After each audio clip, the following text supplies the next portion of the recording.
Let's talk about a Micah Parsons trade possibility. Welcome on into Falcons Today by Chat Sports. Matthew Peterson here, kicking the tires on this one. I don't want to pass along any kind of idea that the Falcons have picked up the phone and called Dallas and made a trade offer. Maybe they have, but that's not the purpose of the video. I don't know that for a fact, and I'm not trying to spread that as a fact. But what I am trying to do is my job, and I feel like a lot of times my job is trying to connect the dots, right? Trying to get ahead of things. And this one might just be a big flat, fall on my face miss. But maybe not. And let me explain why, and then you can yell at me in the comment section after. So Ja'Marr Chase, as we all know by now, got a huge extension along with T. Higgins from the Bengals. That came not long after Myles Garrett got a huge extension to become the highest paid non-quarterback in NFL history, topping Maxx Crosby, who got his just a few weeks before Garrett. And then last year, Justin Jefferson, and the year before that, Nick Bosa. So if you can see what's going on here, prices are obviously going up with the salary cap going up, and that's not great news for franchises that like to drag their feet when it comes to extending their players. Like the Dallas Cowboys, who gave Dak a $60 million a year extension Sunday of NFL Week 1. CeeDee Lamb, who they dragged their feet on. I could see the Cowboys dragging their feet on this one. And if the price continues to skyrocket, do the Cowboys decide it might be better just to trade Parsons altogether and not pay him? Now, there's been some Micah chatter on the internet because of Micah's brother, Terrence. And this is a screenshot from a interaction he had on Twitter where Terrence initially put out this cryptic message of like, something's coming, ... And everyone's like, oh my God, is Micah about to get an extension? His brother's tweeting about this. And then some Cowboys, fan tweeted out saying Cowboys finally paid Micah. What makes you say that? His brother said so. And then he said, not yet, LOL. But they are in serious talks. So that was perceived as what it says, serious talks. This is coming from Micah's brother. Jane Slater, who covers the Cowboys, she followed it up with, while there is chatter on Twitter about Micah Parsons and a contract extension being finalized, I checked. Not only is it not done, but what would be characterized as meaningful talks haven't even begun yet. So the Cowboys and Micah are still not even at the negotiating table. I don't even know if they're at the parking lot right now. They're probably still at home, and they haven't even gotten that far in a dialogue.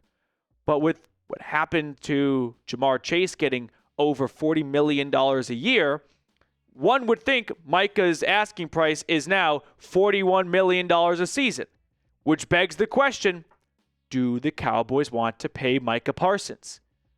That number is only going to go up the longer they wait.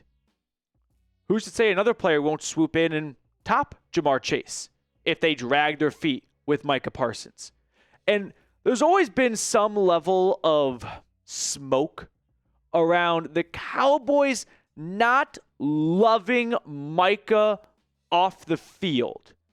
And Jerry strikes me as someone who wants to make an investment into a character, not just a player, right? The characteristics that make up the person.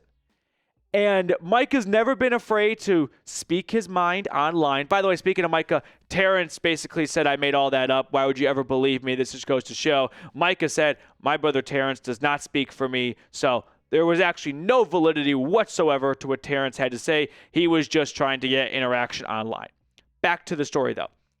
I wonder if Jerry decides, whoa, $42 million a season, I don't think we want to invest that in Micah Parsons.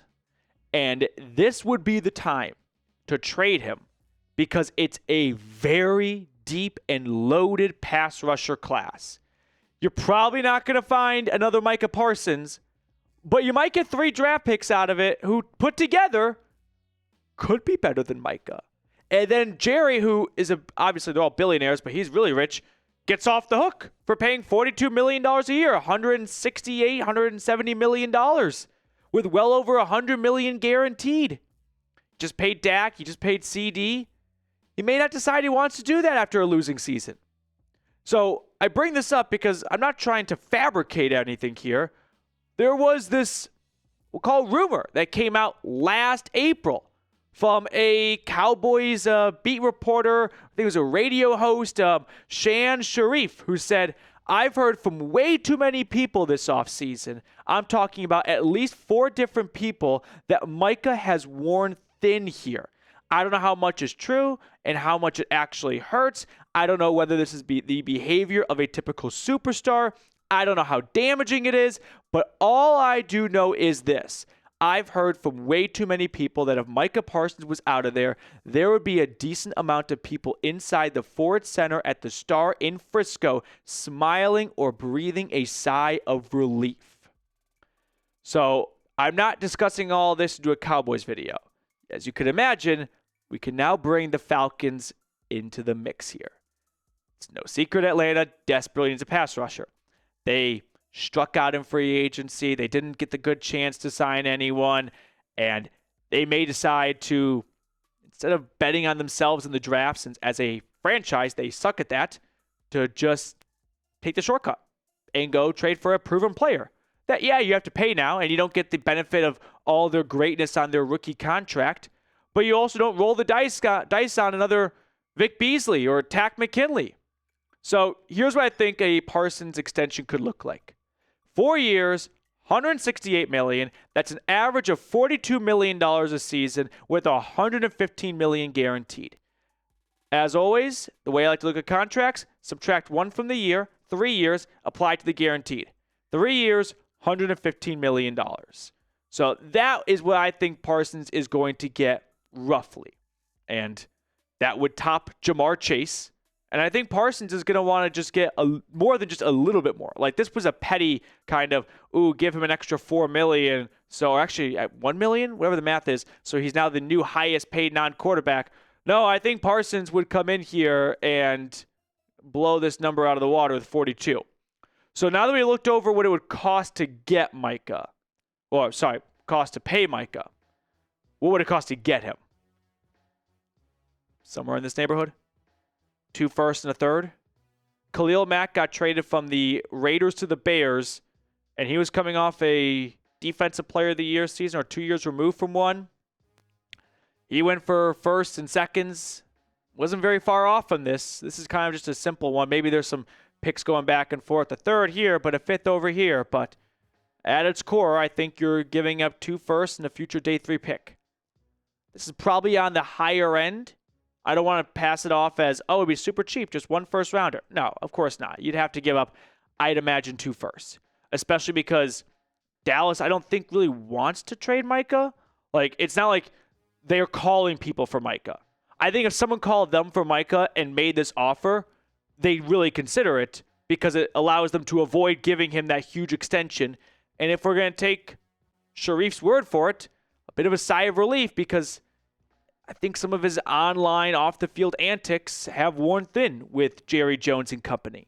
So this could be something where the Cowboys go, we don't really want to trade Micah, but we don't really want to give him $42 million. And, man, that's a pretty good haul in return. We could take that 15th pick. We could use it on a new pass rusher to help try and replace Micah. Then we get another first-round pick next year, so we have 2 firsts and an additional day 3 pick.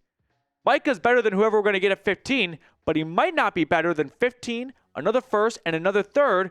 And these 3 guys combined will be cheaper than $42 million, which to Jerry Jones, I think is something he could have interest in. So to summarize the whole video, would you trade and extend Micah Parsons? Give me a yes or give me a no. My answer coming up in a moment, but scroll on down, give me yours. I do this in a heartbeat. Don't overthink it. I know that's a lot of draft capital, but let's just go down memory lane a little bit here. Ready? I'm going to do this live on the show. Not even prepared for it. Falcons draft history. Let's say the Falcons did this trade a few years ago. Which picks would they have lost out on? All right. They would have no Bijan, no Braylon Trice, and no Drake London. 2 good picks there in Bijan and Drake London. I think they'd be okay without Trice. Pick a different span. How about this? Would you rather have Micah Parsons or A.J. Terrell, Kyle Pitts, and Jalen Mayfield? I'd take Micah Parsons over that, right? You can kind of find years that add up for. How about this one? Would you rather have Micah Parsons or Keanu Neal, Takk McKinley, and Duke Riley? A lot of you are probably thinking, hey, I've actually never heard of some of those guys. Yeah, that's how impactful they were. So